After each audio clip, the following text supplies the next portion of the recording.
from fresh to shelf.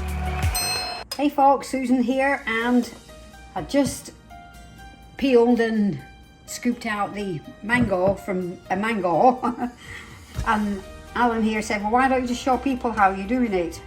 Now then, this wouldn't be for dehydrating, it's just too ripe, but I'm going to make mango smoothies. So I cut it all the way around like I would do an avocado, and I'm just going to peel off the top skin, right? Next I'm going to get my spoon and scrape out as much of the flesh as I can.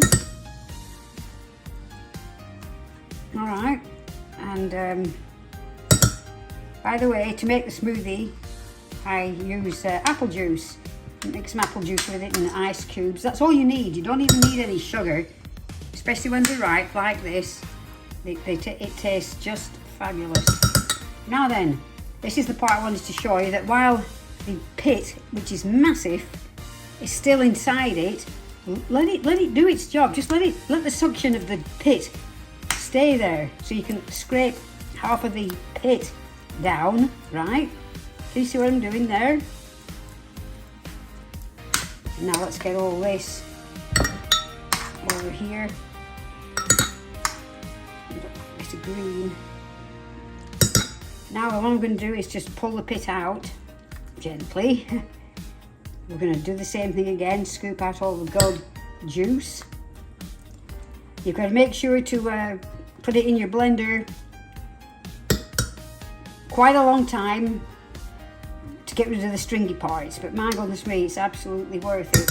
We don't have any mango trees. It's Alan's friend at work who has been providing us with all these luscious mangoes, so I appreciate that.